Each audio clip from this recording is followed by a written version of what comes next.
Have you ever picked up a weight and noticed your first and last repetitions are drastically different? First rep feels full of energy, and the last rep feels like you've run out of energy. So, what powers a muscle contraction?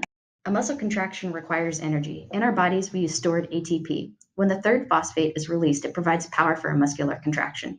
Because ATP is so large and unstable, our bodies can only store enough power for 4 to 10 seconds worth of contraction. Our body works much like this hybrid car, but it has three generation systems which work together in real time to keep our energy levels up.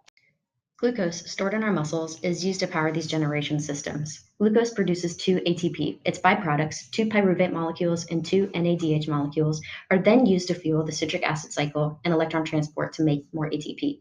Pyruvate can be broken down to 2 more ATPs and even more NADH molecules through the citric acid cycle. The electron transport chain is able to turn all of these NADH into even more ATP. This can create 34 ATP, but it's the slowest process. So just one stable molecule of glucose in the muscles can make 38 ATP. Different macronutrients we consume can feed into these processes. Only glucose can be used for glycolysis. However, fat can be turned into glucose within the liver, or else ketogenic diets wouldn't work. Protein, however, must be broken down into amino acids and can enter only into the Krebs cycle. Oxygen is the limiting factor to cellular respiration. Glycolysis doesn't require oxygen, so it keeps chugging along, but it only yields to ATP. Normally, the other two generators would use the byproducts from glycolysis, but in the absence of enough oxygen, these generators turn off. In order for our bodies to regulate homeostasis, our cells are in constant and complex communication with one another. So how do cells communicate? I'm so glad you asked. Let's take a look at the video and review some different pathways.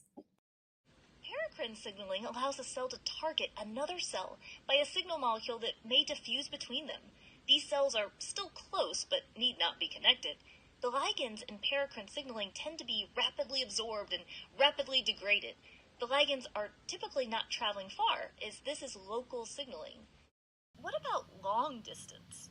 Endocrine signaling can allow a cell to communicate with a target cell from far away. Signals may be carried in the bloodstream.